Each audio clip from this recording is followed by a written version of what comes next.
Me presento, soy María Virginia Forcone, soy licenciada en física, egresada de la Universidad Nacional de Río Cuarto, y en esta ocasión les voy a presentar el trabajo final correspondiente a la diplomatura en Machine Learning con Python, el cual se trata de analizar la deforestación que se ha sufrido en la región aledaña a la localidad de Joaquín B. González, en la provincia de Salta.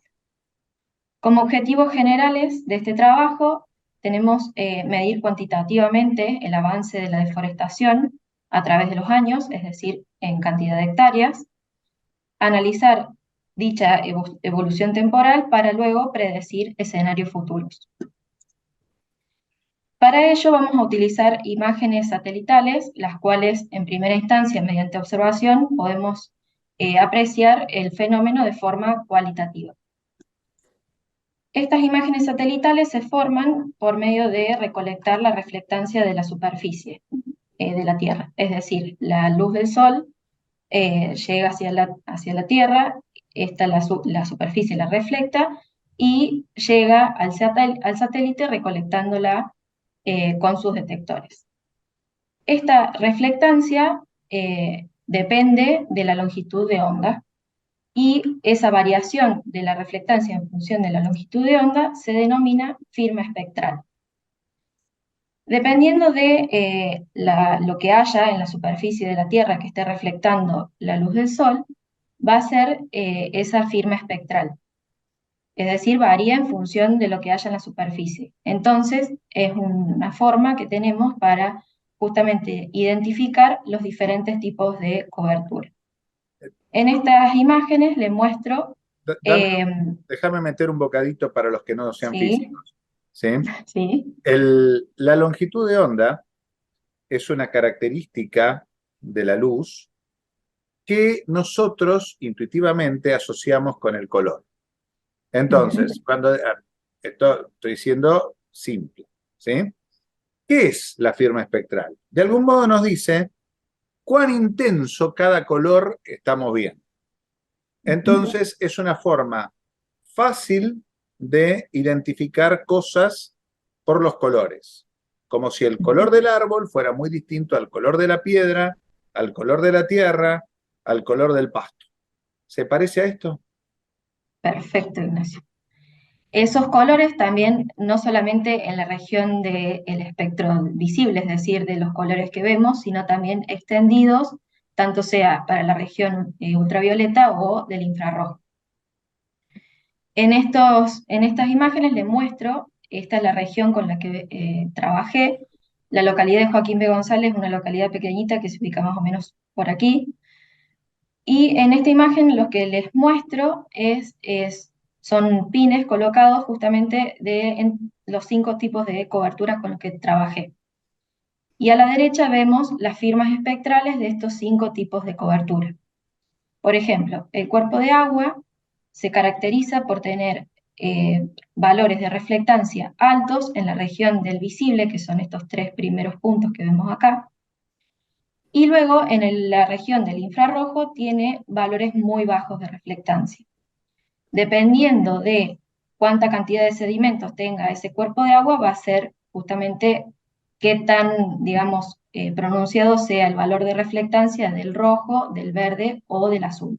En este caso, como vemos, el agua es bastante eh, turbulenta, entonces el valor del rojo predomina sobre los valores de azul. Luego tenemos, por ejemplo, lo que son los suelos sin cobertura. Estos parches tienen, digamos, valores de reflectancia que van creciendo a medida que avanzamos en el espectro.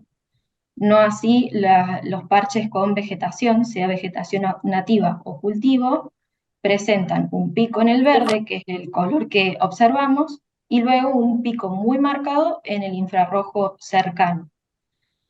Entonces, digamos, estos 2 tipos de coberturas tienen, justamente como se tratan de vegetación, se parecen justamente en la forma funcional que tienen, pero el cultivo tiene valores más altos que la vegetación nativa en todo el espectro. Por eso es que a simple vista los cultivos se ven como con un verde más intenso que la vegetación nativa. Y luego tenemos las nubes reflejan la luz en todas las longitudes de onda, por eso se observan en color blanco. Dependiendo de qué tan densa sea esa nube, podría llegar a traspasar algo de la reflectancia de la superficie que está debajo y copiar un poco el espectro, digamos, de lo que está debajo, como se ve en este caso. Pero en general, si la nube es muy densa, el detector se satura, pudiendo llegar a alcanzar valores mayores que 1 en reflectancia. Eso, digamos, no es un error de recolección de datos, sino que, digamos, cuando el detector se satura, es decir, recibe más cantidad de energía de la que puede soportar, esos valores se disparan a valores mayores que 1. Entonces, bueno, ya vimos que mediante las imágenes satelitales podemos justamente visualizar los diferentes tipos de cobertura.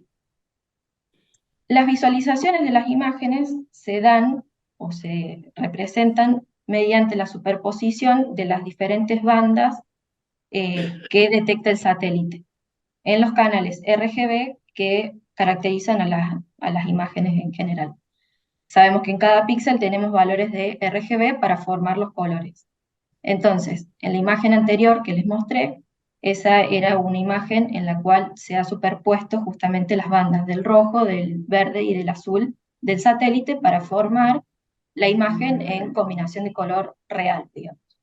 Pero podemos elegir otros tipos de, digamos, otras bandas y combinarles para generar otras combinaciones de colores que favorezcan al análisis que estamos realizando. En este caso, yo elegí la combinación de color de falso color compuesto, la cual consiste en superponer en el canal rojo la banda del infrarrojo cercano, en la del verde la del infrarrojo de onda corta 1 y en la del azul la banda del rojo. Entonces produce este tipo de imágenes. Como podemos ver, esta es la misma imagen, pero visualizada en dos combinaciones de colores diferentes. Entonces, lo que se ve acá justamente se resalta o se pone más de manifiesto las características que estamos buscando, que son diferenciar los diferentes tipos de cobertura, ya sea vegetales o suelos sin cobertura. Déjame ver si Eh, interpreto bien. Cuando vos la sí, mostrás en el verdadero color, el que ven nuestros ojos, la es información esta. de infrarrojo y ultravioleta se pierde por completo. Exacto, Cuando vos la mostrás en exactamente, este color corregido, es como si nuestros ojos pudieran ver lo que no pueden ver. Y exacto, el color no es el de las cosas, pero como tiene más información, hasta tiene la posibilidad de ofrecer un mayor contraste. exacto. Si observamos acá en esta diapositiva anterior, vemos que las diferencias entre los distintos tipos de cobertura son más marcadas justamente en la banda del rojo. Se ve mi puntero, ¿no es cierto? ¿Sí? Bien, en la banda del rojo, del infrarrojo cercano y del infrarrojo de onda corta. Entonces, aprovechando justamente eso, no así tanto en la región del visible, que son estos primeros 3 puntos. Entonces, justamente como las diferencias son más marcadas en estas 3 bandas, las utilizo para formar las imágenes. ¿Qué es lo que vemos acá? Se puede observar que justamente los suelos sin coberturas aparecen en colores verde, verde agua. Digamos, el cuerpo de agua ya no es tan amarronado parecido al suelo sin cobertura, sino que aparece en un color azul intenso y digamos los parches con vegetación, ya sea cultivo o vegetación nativa, aparecen en colores que van desde los marrones, rojos, naranjas y amarillos, siendo, digamos, como más contrastantes las regiones con cultivos. Y las nubes siguen saturando en toda la región del espectro que estamos utilizando. Entonces, bueno, ya pasando más que nada al análisis, de este trabajo, lo que hice fue extraer imágenes Landsat del Servicio Geológico de los Estados Unidos. Fueron 35 imágenes, todas del mismo lugar, desde el año 1986 al 2021. Fue una imagen por año que se ubica entre los meses de noviembre y febrero. ¿Por qué no es la misma fecha para todas las imágenes? Primero, porque el satélite no siempre pasa en el mismo día, en el mismo lugar. Y segundo, para evitar lo más que se pueda la presencia de nubes.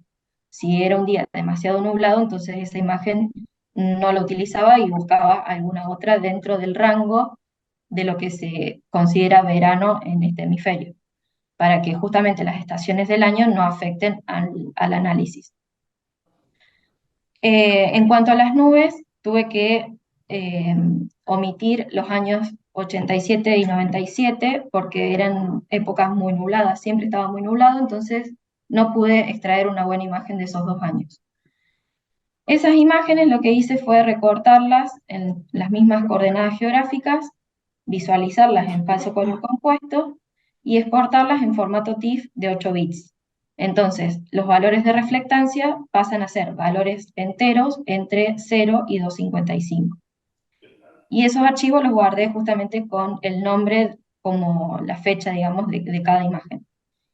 Esta parte, acá abro un paréntesis y recibo cualquier tipo de sugerencia o comentario. Yo lo hice con el software ESA Snap porque los paquetes que se usan para analizar imágenes raster, que son GEDAL o raster.io, tuve muchos inconvenientes para instalarlos y hacerlos correr correctamente, así que directamente me di por vencida y lo hice en este software. Así que, bueno, si tienen alguna ayudita ahí, será muy bienvenida. Entonces, con ese preprocesamiento realizado, las imágenes las guardé todas en el mismo directorio, pasamos al análisis Python. En Python hice un análisis que se divide básicamente en 2 etapas. La primera es el proceso de clasificación de todos los píxeles de todas las imágenes, justamente en cada tipo de cobertura que vimos recién. Ese proceso de clasificación, pensé en varias estrategias para poder hacerlo. En primer momento pensé en una clasificación supervisada, para lo cual necesito sí o sí tener un dataset de entrenamiento con píxeles que ya estén clasificados en estos tipos de cobertura que estamos trabajando. A priori no lo tengo, entonces digo, bueno, podría usar una clasificación no supervisada, pero digamos, luego de que hago la clasificación no supervisada y obtengo los clústeres, necesito justamente asignar cada clúster a un tipo de cobertura, porque, digamos, el programa no va a tener como manera de cómo saber a qué tipo de cobertura pertenece cada clúster. Una forma es hacerlo de forma manual, lo cual es bastante engorroso, y lo otro, se me ocurrió que podría usar justamente otra vez un dataset de entrenamiento para generar algún tipo de votación para asignar estos clústeres a los tipos de cobertura. Entonces, como primera instancia, necesito sí o sí crear un dataset de entrenamiento. Y por último, lo que se ha realizado es contabilizar en cada imagen la cantidad de píxeles que tengo correspondiente a vegetación nativa y con eso construir una serie temporal para analizarla y poder predecir qué es lo que va a pasar en el futuro. Pasando ya al código Python, acá se ven las librerías que he utilizado en este trabajo. Seteé algunos parámetros iniciales, como por ejemplo el directorio donde están ubicadas las imágenes, las fechas para poder leer cada archivo, y después la clasificación, que es lo que se muestra en este recuadro de acá. Le asigné a cada tipo de cobertura un número que corresponde a cada clase y un color que esta paleta de colores es la paleta set2 de Matplotlib y es la que utilizo en todo el programa, en todo el trabajo. Entonces, como primera instancia, creé un algoritmo para construir este dataset de entrenamiento con píxeles que ya estén clasificados. Para esta parte del trabajo, lo que hice fue, para no tener que hacer cada vez que corro el programa la clasificación de píxeles manualmente, primero hago un bloque try except, donde ese try trata de leer si ya existe un archivo que contenga los datos de entrenamiento, llamado traindef. Si no, pasa al algoritmo de creación de este dataset, para finalmente guardarlo y ya a la vez siguiente no tener que hacer todo esto. Este algoritmo consiste básicamente en la consola van apareciendo preguntas que van guiando al usuario para crear regiones de interés, o sea, ROIs, sobre las imágenes para poder clasificarlas en los diferentes tipos de cobertura. En esta imagen que les muestro acá, se puede ver, acá hay un punto azul con un recuadro, no creo que se llegue a ver correctamente, es muy pequeñito, con un recuadro verde lima alrededor. Ese punto azul es a partir del cual se crea la ROI, sería esta esquina superior izquierda, y en este recuadro de acá les muestro justamente ampliada la ROI que se ha creado. Si el usuario está conforme con la ROI que creó, se clasifica los píxeles como el tipo de cobertura que se ha seleccionado, en este caso son cultivos, y esos píxeles se van concatenando en un data frame que, digamos, contienen las bandas con las cuales se han creado las imágenes, en este caso infrarrojo cercano, infrarrojo de onda corta y rojo, y por último la clase a la cual pertenecen.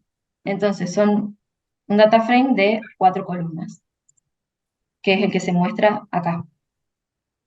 Luego lo que hice fue una eliminación de outliers, porque como vemos en la imagen anterior, a veces no se puede crear una ROI con píxeles así muy homogéneos del tipo de cobertura que estamos tratando. Entonces, inevitablemente va a haber píxeles que estén por fuera de los límites, digamos, de cada clase. Entonces hago una eliminación de outliers mediante la librería Pyauth con un modelo de vecinos cercanos, considerando un 3% outliers y 15 vecinos. Y luego ya podemos pasar a la parte de las estadísticas del dataset y la visualización. Acá vemos las estadísticas de este dataset, vemos el recuento de entradas de cada clase, que vemos que están bastante desbalanceadas entre sí.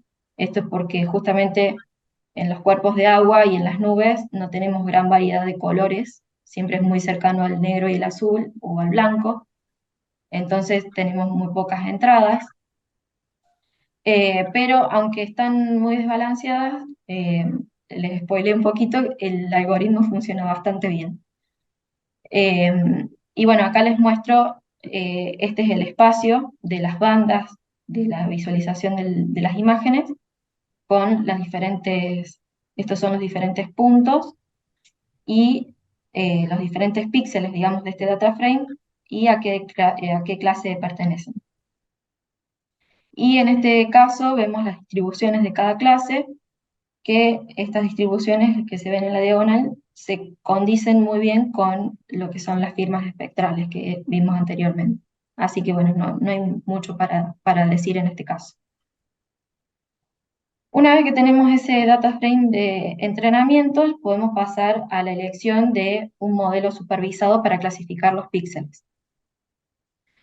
Evalué 5 modelos: valle ingenuo, árbol de decisión, bosque aleatorio, cabecinos y red neuronal, para lo cual hice una división del dataset de entrenamiento en 75 y 25, justamente este 25 para hacer la validación digamos, del desempeño de cada modelo. Empecé por valles ingenuo. Bueno, esto es, digamos, básicamente la aplicación del modelo. En este caso necesitamos que, digamos, el modelo sea capaz de predecir lo mejor posible cada clase. Entonces, el parámetro más importante acá, digamos, es tanto importante la precisión como el recall, entonces lo podemos visualizar mejor con el F1 score. Entonces necesitamos que nuestro modelo tenga el mejor F1 score posible, tanto de forma general como en la clase 0 en particular, que es con la cual después vamos a crear nuestra serie temporal. La clase 0, recordemos que es la de vegetación nativa. El árbol de decisión, vemos que tiene mejores parámetros, mejores métricas para digamos, este data frame. Bosque aleatorio lo que hice fue crear varios modelos con distinta cantidad de árboles y distintos criterios. Debido a el Bootstrap, este gráfico acá que es Recall versus Precision, no siempre daba de la misma manera, o sea, no eran reproducibles los resultados y variaban los puntos en este espacio. Entonces lo que hice fue elegir el modelo que sin llegar a tanta cantidad de árboles me diera buenas métricas sin que, digamos, varíe mucho entre una corrida y otra. Entonces decidí irme por un modelo con criterio de entropy y 200 árboles, que es el que se muestra en esta matriz de confusión y en estas métricas. Con K vecinos hice algo similar, variando la cantidad de vecinos. Vemos que, digamos, el óptimo sería con n igual a 17, que es el que se muestra acá. Tiene métricas muy parecidas al bosque aleatorio.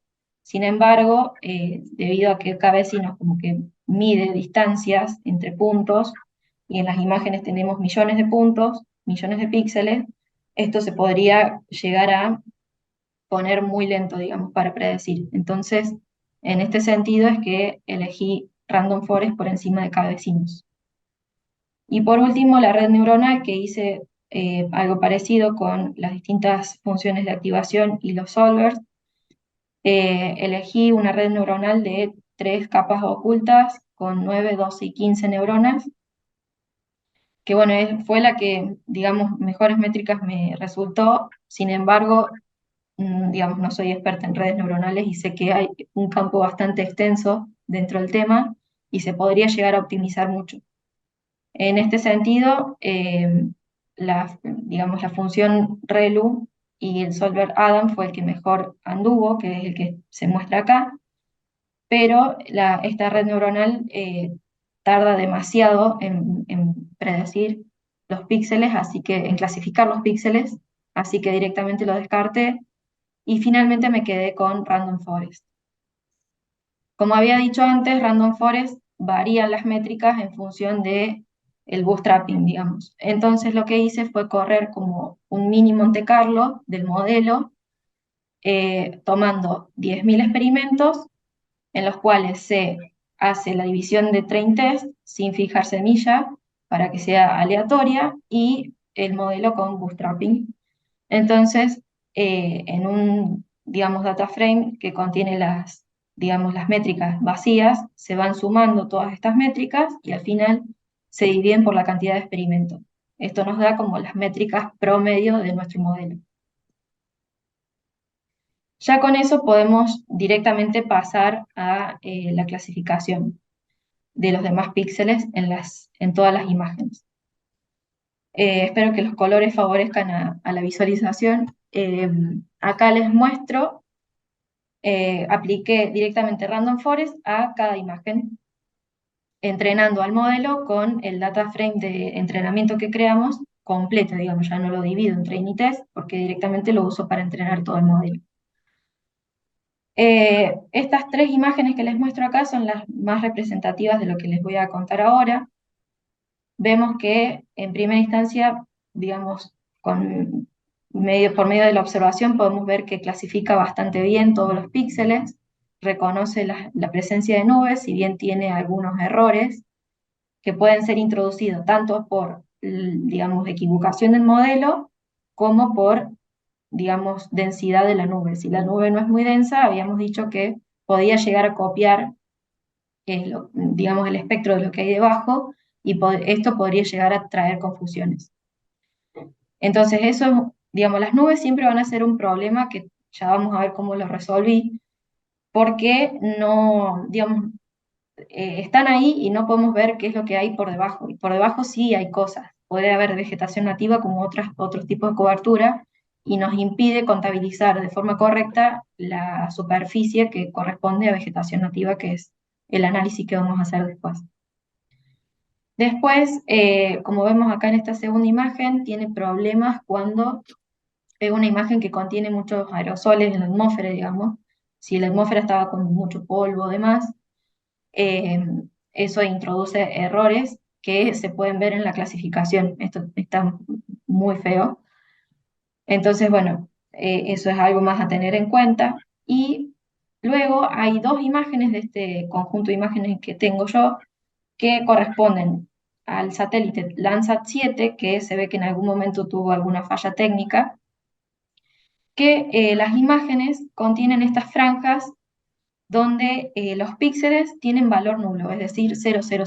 O sea, no son valores faltantes, pero sí son iguales a cero. Entonces, digamos, el tipo de cobertura más cercano que tiene es de cuerpo de agua y lo clasifica como tal. Pero, al igual que las nubes, necesitamos alguna forma de evitar estos tipos de píxeles.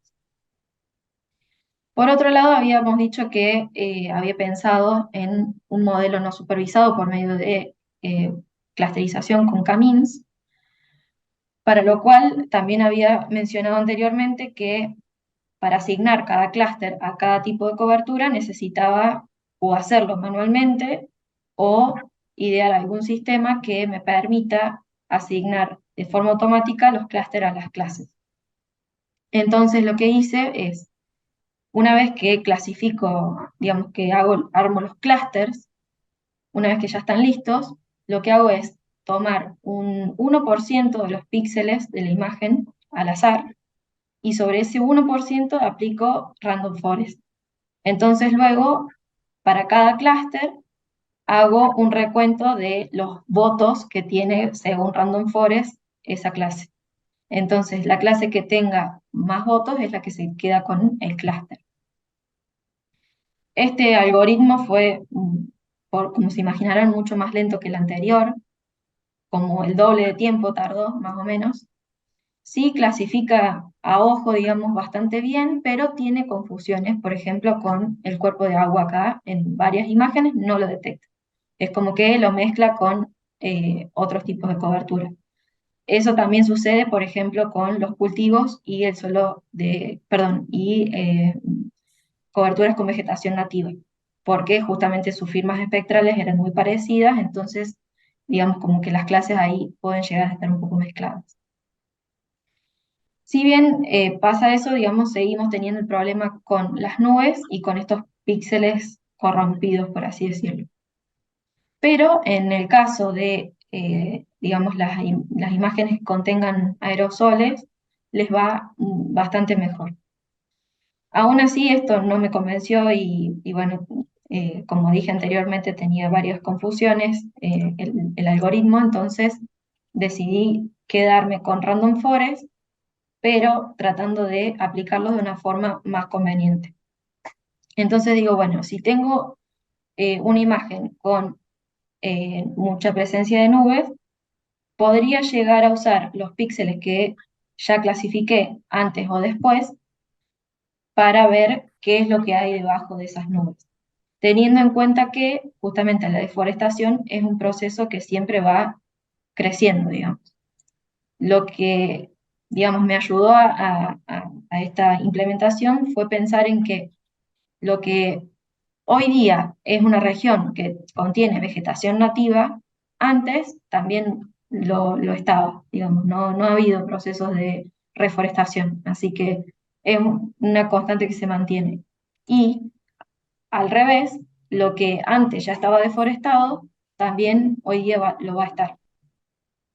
Entonces lo que hice fue como invertir el orden en el cual clasifico las imágenes. Este es un esquema del proceso que llevé a cabo. Lo que hice fue crearme como un data frame con una reserva de píxeles que ya estén clasificados, tanto sea en vegetación nativa o suelo sin cobertura. Lo que son los cultivos los dejé de lado porque justamente como son parecidos a la vegetación nativa, podría llegar a dar confusión.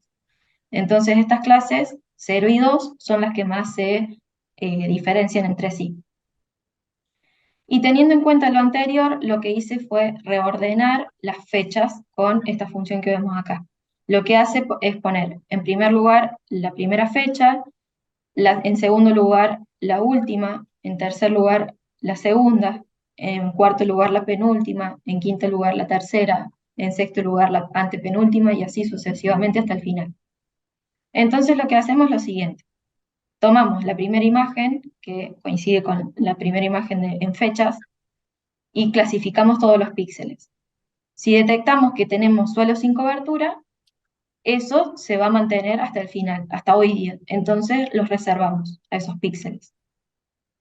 Esos píxeles los traemos a la imagen del 2021, que es la última, y los aplicamos. Y clasificamos únicamente los píxeles que faltan. Entonces, si detectamos que hay suelos con vegetación nativa, esos son píxeles a reservar, porque antes también van a ser vegetación nativa. Entonces los guardamos. Y así sucesivamente con todas las imágenes. Espero que se haya entendido. Cualquier cosa me paran y me preguntan. Entonces, con este método, el código se muestra acá al lado, no creo que se llegue a ver, pues es bastante extenso. Conseguí hacer esta clasificación, que como vemos, la influencia de nubes es mucho menor, podemos llegar a como ver a través de las nubes. En cuanto a los píxeles, estos corrompidos que teníamos antes, también tenemos una mejora. Y también mejora en el tema de, digamos, las imágenes con aerosoles. Vemos que clasifica bastante mejor. Sí, obviamente se va a confundir entre suelos sin cobertura y cultivos, porque justamente estamos superponiendo esos parches. Pero como nuestra serie temporal luego la vamos a armar con los píxeles de vegetación nativa, no me interesa, digamos. No, no importa que se confundan entre esos dos tipos de cobertura. También tuve el cuidado de, como vimos anteriormente, las nubes podrían llegar a confundirse con otros tipos de cobertura. Como vemos acá, no sé si se llega a apreciar, hay una confusión ahí del parche que vemos acá, que es vegetación nativa completo. Acá hay píxeles que los clasificó como suelo sin cobertura. Entonces, para evitar la mayor cantidad de errores posible, digamos, le hice una condición de que si la imagen contiene mucho porcentaje de nubes, no guarde esos píxeles y continúe con la siguiente. Entonces, bueno, a medida que iba pasando todo este código, digamos, iterando por todas las imágenes, se va armando, se van contabilizando los píxeles de vegetación nativas y se va armando la serie temporal. Y a su vez se va armando también un intervalo de confianza de dicha serie temporal que está dado por el error en la clasificación y el error por nubes. Ese error por nubes, digamos, lo que hace es como tomar como si fuera una especie de promedio, promedio ponderado, aunque no es exactamente eso, pero que, digamos, toma en cuenta el porcentaje de nubes que tenemos en una clasificación actual y lo multiplica por el porcentaje de píxeles que vamos a arrastrar a las siguientes imágenes. Y eso se suma a través del tiempo, digamos. Y ese es el resultado de la serie temporal. Vemos que, bueno, nada que nos sorprenda, es una serie que decrece en el tiempo justamente porque hay cada vez menos vegetación nativa. Vemos en cantidad de hectáreas que en 35 años se redujo a la mitad el área de vegetación nativa, justamente en el área que estamos visualizando. Y bueno, para, digamos, analizar esta serie temporal, si uno se olvida de qué variables tienen los ejes, podría pensar en que se puede aplicar un algoritmo de regresión. Y justamente me encontré con la sorpresa de que Matplotlib tiene una función que convierte fechas en números. Entonces, como primera instancia, como una primera aproximación al análisis temporal, hice regresiones. En primer lugar, una regresión lineal, que bueno, no es muy buena, como vemos acá en los errores, no son, tienen como una mínima tendencia, así que no son muy aleatorios. Seguí entonces con un ajuste cuadrático, mejora bastante, un ajuste cúbico, es muy parecido. Y también pensé en el hecho de que si uno tuviera que modelar teóricamente esta deforestación, uno podría aproximarlo por una función exponencial decreciente, y este es el ajuste que justamente hice. Eso por un lado. Por el otro, hice un análisis ARIMA, para lo cual primero lo que hice fue completar el conjunto de datos. ¿Se acuerdan que había dos imágenes que no había podido extraer de los años 87 y 97 por la presencia de nubes? Entonces lo que hice fue tomar el punto medio entre los datos anterior y siguiente para completar justamente esta serie temporal y que sea lo más, digamos, que los puntos estén lo más equiespaciados posible. Si bien no es la misma fecha para todos los puntos, pero va a ser aproximadamente un año de diferencia en cada uno de ellos. Obviamente a simple vista se ve que no es una serie estacionaria porque tiene una tendencia decreciente. Por las dudas, por si alguno no se convencía, hice los test y calculé las medias móviles con 5 puntos, que es lo que se ve superpuesto acá en el gráfico de color rojo. Y según los test, la cantidad de diferenciaciones necesarias para llegar a una serie estacionaria fue una sola vez. Entonces, el parámetro D de nuestro modelo ARIMA va a ser 1. Para los otros coeficientes, corrí las funciones de autocorrelación simple y parcial y un autoarima. Por la cantidad de puntos que tenemos en la serie, que son 37 y es relativamente poco, si uno corre un modelo con, digamos, los parámetros que sugieren estas funciones, les da un error. Entonces, me seguí con el modelo que me sugiere el autoarima, que es el 211, sin componente estacional. Entonces, implementé este modelo con la librería, primero con la librería StatModels, dividí la serie temporal en 25-75 para test y train respectivamente. Los primeros puntos son el entrenamiento, los últimos los testeos. Entonces vemos que la parte del entrenamiento la predice bastante bien, excepto el primer punto que no está graficado acá para que no se me vaya la escala de gráfico, pero que se puede ver acá en el error. Ese punto da igual a 0, no sé bien por qué.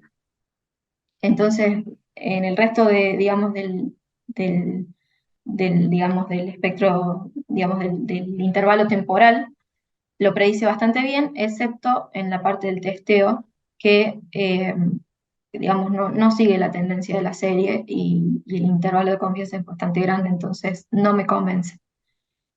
Seguí entonces con la librería. Perdóname, hace bien en no Sí, convencerte.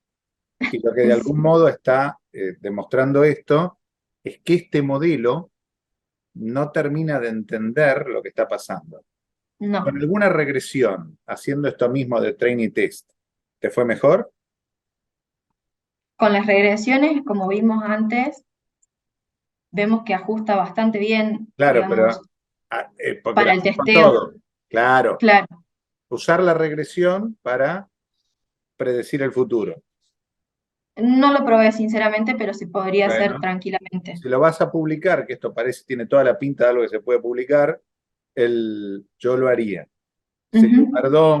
perdón por agregar trabajo. El, No, no, no, es que está muy bien. el, y qué modelo esperaría yo? El modelo que espero que ande es uno que nunca baje de cero. Ujú.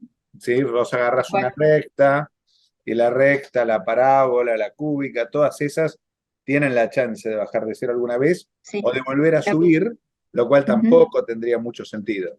Entonces, Por eso es que trataría, corrí justamente la exponencial. claro, la exponencial es el que más me gustó de todos y es en Ujú. el que vi la distribución de errores más parejita, con lo cual, Tal cual. entonces, si con ese hacemos una predicción y la predicción anda, es un golazo de media cancha. Y de paso Ujú. sirve para explicar que Arima, cuando el modelo no entiende los datos, interpola como los dioses y extrapola como los demonios. Tal cual. Muy bien, muy bien. Flor de trabajo. Gracias. Entonces, bueno, con StatModels vemos que, digamos, el modelo no entiende muy bien la tendencia de la serie. Seguí con la librería PM de Arima, que es otra librería que creo que se basa en StatModels, pero agrega un coeficiente de, digamos, como de ordenada. Vemos que justamente ajusta bastante bien. salvo el primer punto de nuevo, en la parte de, digamos, train, pero en el test está un poco mejor, pero sigue sin convencerme. Y Así porque que me fui todos a... los errores tienen el mismo signo. Eso no Sí. podría convencerte. Ujú. Entonces fui a otra librería que habíamos usado en las clases con Anaí, que es Tebats. Tebats es un modelo en sí, que está descrito en este paper que les cito acá, que usa tanto ARIMA, pero con otros recursos matemáticos. Es bastante complejo, pero que, digamos, aprende mejor de los datos. De hecho, como vemos, tiene una forma funcional que es muy parecida a la exponencial que habíamos obtenido antes, y como podemos ver acá en el resumen, no calcula coeficientes ARIMA. Entonces, es como que para este modelo no es necesario. Pero ¿por qué digamos, finalmente me decidí por esta librería? ¿Por qué? Porque si tenemos, digamos, otra serie temporal con otro, digamos, saliéndonos del tema de la deforestación, pero si tuviéramos otro fenómeno que, digamos, tuviese algún tipo de estacionalidad u otra forma funcional que se podría adaptar con un modelo ARIMA, este modelo de TBATS sí lo reconocería, como así no lo hace una regresión. Entonces, por eso me decidí por este modelo para justamente ajustar toda la serie temporal y luego predecir hacia el futuro. Para el futuro lo que hice fue tomar el día de Año Nuevo de cada año siguiente hasta el 2045 en este caso. Y bueno, vemos que justamente la forma funcional es muy parecida a la de una exponencial. Ahora me estoy dando cuenta que podría haber hecho un gráfico superpuesto de la exponencial que obtuve antes con este modelo como para comprobarlo. Eh, pero que bueno, sigue esa tendencia y como dije anteriormente, si tuviese otro tipo de forma funcional, esto lo reconocería y lo modelaría también, porque bueno, ya lo hemos usado justamente en la práctica, eh, y es un modelo que anda muy bien. Entonces, bueno, como podemos ver en este gráfico, como había mencionado anteriormente, la cantidad de hectáreas se ha reducido a la mitad hasta el día de la fecha, y si no se hace nada para revertirlo, esto va a seguir sucediendo, va a seguir disminuyendo la cantidad de vegetación nativa hasta por debajo de las 100.000 hectáreas y siguiendo así hasta que no haya más nada en algún punto. Entonces, bueno, Eso es una cosa que como podrías calcular, saber cuál tiene que sí, ser el piso. ujú, Porque, digamos, sí, el cuerpo de agua no se va a convertir en cultivo, en lo que no. sean montañas no se van a convertir en cultivo, el... Bueno, lo de montaña depende, Nada, bueno, en algún porque momento con la roca desnuda no podés sembrar. no, no, roca no, pero en este caso creo que así hacia el oeste se ve algún tipo de, digamos, relieve montañoso, pero está cubierto de vegetación nativa, así que, Claro, hasta cierta eh, altura. Hay una altura en la cual no hay exacto. suficiente CO2 y entonces no crece la vegetación. Ujú, No es tal falta de cual, oxígeno, es falta de CO2, que es más pesadito. sí, Muy bien, flor de trabajo. gracias. Bueno, entonces yo ahora, Así que bueno, como conclusión es nada, decir que bueno, se ha cumplido con los objetivos, que bueno, este código que he realizado, sobre todo la parte de, digamos, creación del dataset de entrenamiento, se puede usar para cualquier, digamos, conjunto de imágenes que tengamos, con cualquier tipo de cobertura. Y si tenemos algún otro fenómeno que tenga esta tendencia, digamos, de aumentar en el tiempo o disminuir en el tiempo, y elegimos, digamos, estratégicamente los tipos de cobertura que crecen y decrecen en el tiempo, se podría aplicar a otros fenómenos. O sea, me imagino, por ejemplo, no sé, el retroceso de glaciares, por ejemplo, por decir algo. No soy experto tampoco en teledetección, así que alguien que sí lo sea se puede dar más maña con eso. Y bueno, como dije anteriormente, el modelo TBATS es el que mejor se adapta a cualquier tipo de serie temporal. Y bueno, plantear la pregunta de qué vamos a hacer para detener este fenómeno. Así que bueno, muchas gracias por escucharme y por el tiempo, y si tienen alguna pregunta, acá les respondo.